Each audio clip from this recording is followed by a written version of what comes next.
What's up, guys? Winner Kills here, bringing you an updated Atlantean Mermail deck profile. It's a bit of an emergency update, I would say. Not really. I just wanted to get a list up for the Treat Toad format and November format. I know the last profile I did was about a week ago from when I'm recording this. So I just wanted to get a fresh list out there for the Treat Toad format, for the INOV, post-INOV format. That'll probably be in the title of the video. But without further ado, we'll go ahead and get started. I've got a full main deck, side deck, and extra deck for you guys to bear witness to. So without further ado, we'll get started right away. So we got, for the monsters, 1 Moulinglacia, and then we've got 3 Abyssmegalo. I was running 2 at one point just to try it out, just because a lot of people want to tell me, like, 2 Megalo is sufficient. I just hate not being able to open this card, and if you don't have a way to search it, but you have a Dragoons in your hand that can't get discarded because you didn't open Teus, having an extra one to probably draw into is definitely nice. And I think 3 is still a must. That's just my personal opinion from my experience with the deck, and I think I'll stick with 3 for a while. And then we got triple Teus, one of the best cards in the deck by far. Definitely a must. I know some builds have like moved to 2.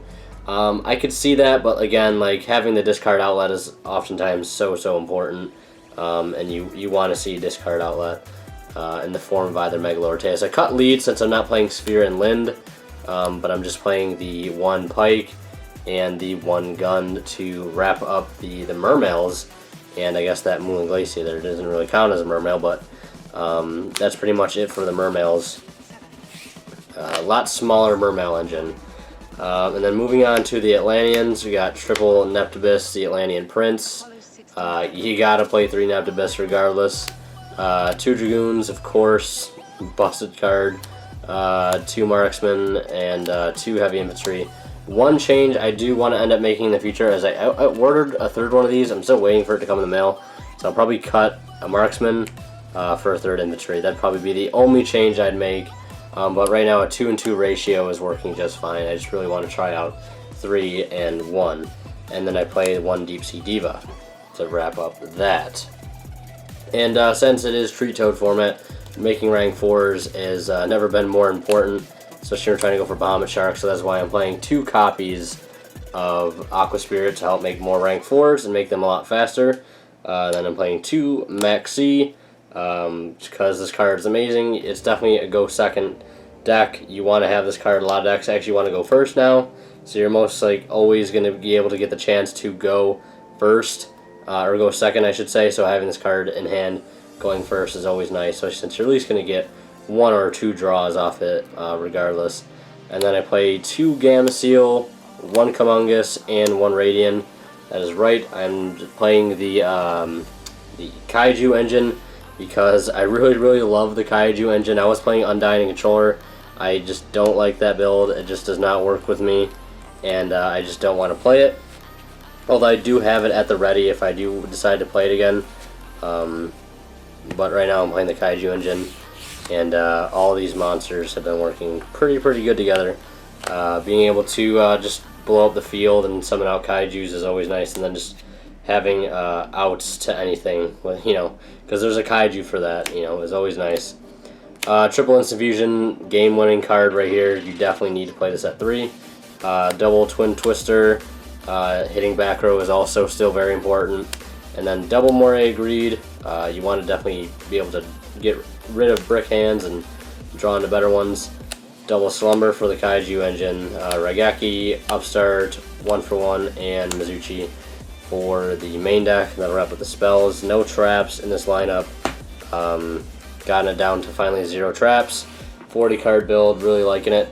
And right now we're going to go into the extra deck, which I'm sure you know at least what one of the changes is. But we got 1 Red Eyes Flare, Red Eyes Flare Metal, Abyssgaios, and Dracossack for rank 7s. I'm not playing Big Eye just because I just don't want to play it. I'd rather play these 3. So I'm really just happy with these 3. Although this is probably interchangeable with Big Eye if I had to say so. Just the first turn detach effect is good. Then I play the Bahamut Shark, and of course the man himself, the myth, the legend, Tree Toad or Toadally Awesome. I'm playing a 1-in-1 ratio right now because this really is only ever going to come up once. I mean, you could argue you can make 2 rank 4s in a turn and like go for double Bahamut Shark and go for this, but I'm sticking with a 1-for-1 right now.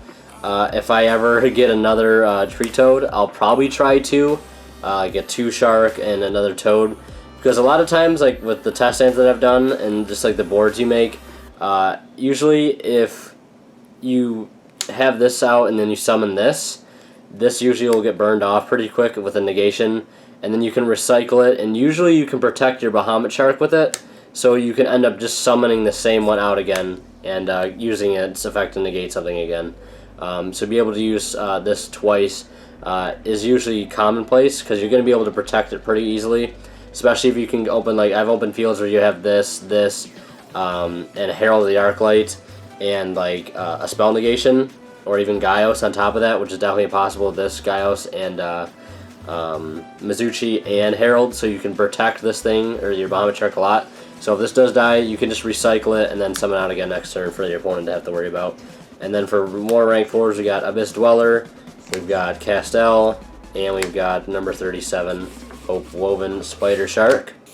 And then for synchros, we're still playing the Mighty Leo, Trish. Was thinking about playing Vermilion, but I just don't want to play that card. We got Moonlight Rose, Coral Dragon, the MVP. As far as negations and synchro form goes, your Herald and your Tatsunoko still a must. You got the Sun and the Father right here, and the Holy Spirit. But yeah, that pretty much wraps up the synchro lineup. I don't think there's any other synchros I've been really wanting to try. I really like these two. I love Moonlight to be able to bounce back a Kaiju and put it back to your hand so you can use it again.